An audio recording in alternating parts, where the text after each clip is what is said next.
Which of the following is false about the polynomial function f of x equals to x squared times x plus 1 cube times x squared plus 1 jedhee gaafate gaaffiin kuni irratti the graph of f of x necessarily crosses the x-axis at x equals to minus 1. B. The graph of f of x crosses the x-axis at x equals to 0. C. Minus 1 is the root of f of x with highest multiplicity. D. The graph of f of x has at most 6 turning points jedha gaaffiin kuni gaaffii entrance exam keessaan hojjedhani gaaffiin hojjedhu meegaa haa ilaallu maal beekuu barbaadasa jedhu as keessatti dubbii ijoo kana yoo ilaalle fakkeenyaaf cross the x-axis al lama dubbatee highest multiplicity jedha multiplicity beekuudha qabna 6 turning point jedha dhimma turning point beekuudha qabna jechuudha. Hiikoolee kana sirriitti beekuu nu barbaada gaaffii kana hojjechuudhaaf fakkeenyaaf polynomial function nu kenname f of x is equal to f of x is equal to x square times x plus 1 the power of 3 times x square plus 1 kan jedhudha polynomial naa kennan.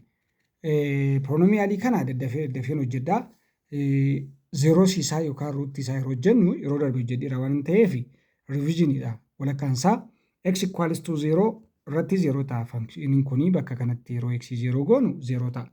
Eshi inni kun immoo term inni kun immoo yeroo fudhannu at x equals to minus 1 0 ta'a. At x equals to minus 1 0 ta'a jechuudha. At x equals to minus 1 0 ta'a.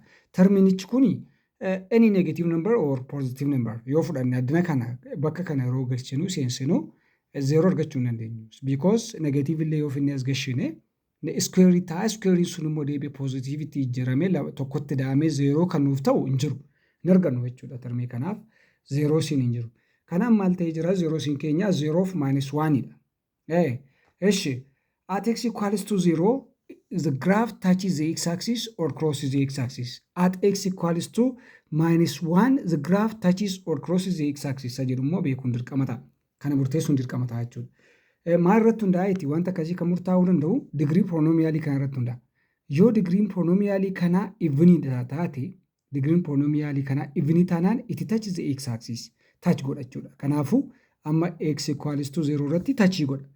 At x equals to minus 1 at x equals to minus 1 ishee kana irratti yeroo minus 1 as gashinu 0 ta'a the power of 3 ta'a addina kana odd degree waan taateef isheen kun odd waan taateef it crosses the x-axis jenna jechuudha cross godha at x equals to minus 1 cross godha eshi amma dhimma touchii fi dhimma cross xumurreerra jedhee yaada ol deebina the graph of f of x necessarily crosses the x-axis at x equals to minus 1 jedha. Yes, at x equals to minus 1 anis crossii godha jedheera. Garuu maayidha as keessatti carefully jechitti kana beekuu qabna. Necessarily kan jettu kuni maal isheen maaliif dhufte as keessatti? Kana jechuun the statement must be true in all possible circumstances. Jechuun maal jechuudha? Fakkeenyaaf at x equals to minus 1 cross jedheera must be cross at x equals to minus 1 yookaan conditionin biraa tokko haalan ittiin at x equals to minus 1 crossii hin goone jiraachuudhaan qabu jechuudha. Kanaafiyyuu must be cross at x equals to minus 1 kan kana soba godhu hin jiru gonkumaa jechuudha.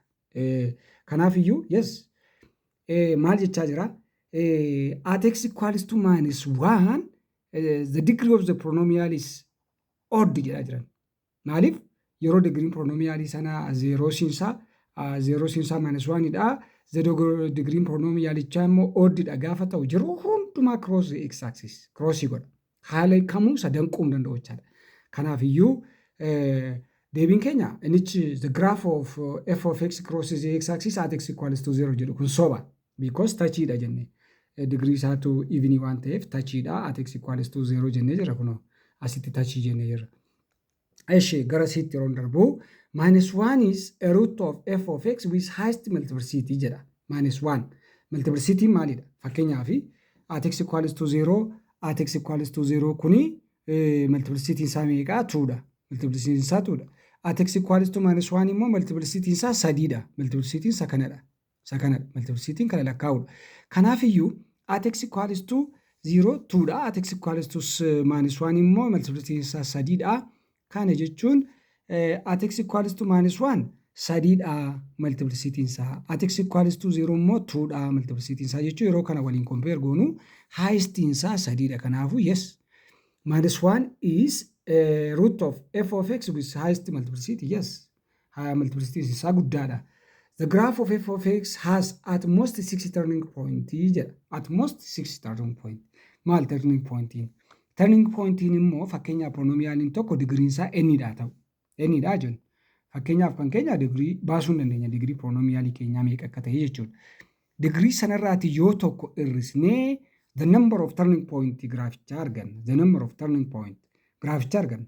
The most dha isa guddaa isaadha malee exact isa bira ga'uun hin danda'amu. Number of turning point jechuudha. Amma kan keenya digriin isaa maalidha? Bira ga'uudha qabna. Fakkeenyaaf termii kanarraati x the power of 2dha. X the power of 2 times asirraa immoo kan ba'uu danda'u x the power of 3dha. X the power of 3 x the power of 3 times addana kana immoo ishee termii kana keessaa immoo x the power of 2 qabna. X the power of 2 which is equals to totally meeqa digriin polynomialii kanaas jedhu 2 plus 3 plus 2 which is equals to 7 torba qaba jechuudha digriin polynomialii keenya kana. Inniyyuu 7 kuni fuuldurri isaa positiividha. Kanaafiyyuu akkaataa giraafiitti kaasnu murteessuun hin danda'amu. Kanaaf digriin polynomialii keenya torbadha.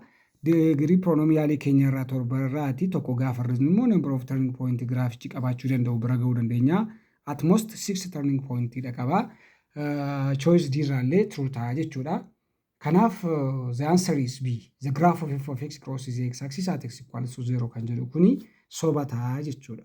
Akkas jechuun amma fakkeenyaaf giraafii koo yoon kaasee isinitti agarsiise this is y axis, this is x axis yeroon giraaficha kaasu at x equals to 0 tachii godha, at x equals to minus 1 crossii godha jechaa turreerra ammas as giraafii keenya. Fakkeenyaaf tachii godha gaafa jedhu. Amma yoo giraafii kana akkas gadi sarare gadi galagalchee akkasittiin gadi galagalchee utumatuun akkasiin galagalchee eessaaniin ol darbee giraafiin kun koefficientiin highest degree positive ta'e jechuun kun oddidha jechuun giraafiin isaa akkas ta'a. Karaa bitaa gadi bu'aa karaa mirgaa keenyaa keenya immoo ol ba'aa jechuudha. Ol ba'aa gara oliitiin ol ba'aa giraafichi ol soqa. Akkas jechuun amma gaalaadha. Yeroon kana asiin tachii godhu karaa gadii tachii godhu eessaaniin ol darbee dhaqee addana kanaa dhufa hin danda'amu. Kanaaf karaa olii tachii gochuudhaan qabaachuudha. Karaa olii tachii godha zeeroo keenya tachii godhee zan asiin immoo kiroosii godhee at x equals to minus 1 kiroosii godhee asiin iddoo barbaanne sanatti sokkaa jechuudha. Asii olii giraaficha asii ol deemaa jechuudha. Asirra darbee asiin ol tach godhee sokkaa jechuudha. Kanaafiyyuu amma giraafii tokkoo yoom taach godhaa yoom kiroosii godhaa kan jedhu kana sirriitti hubachuudha, understand gochuudha, waa'ee multiplicitii beekuudha, turning point beekuudha. Waan dhaggeeffattaniif guddaa galatooma. Thank you.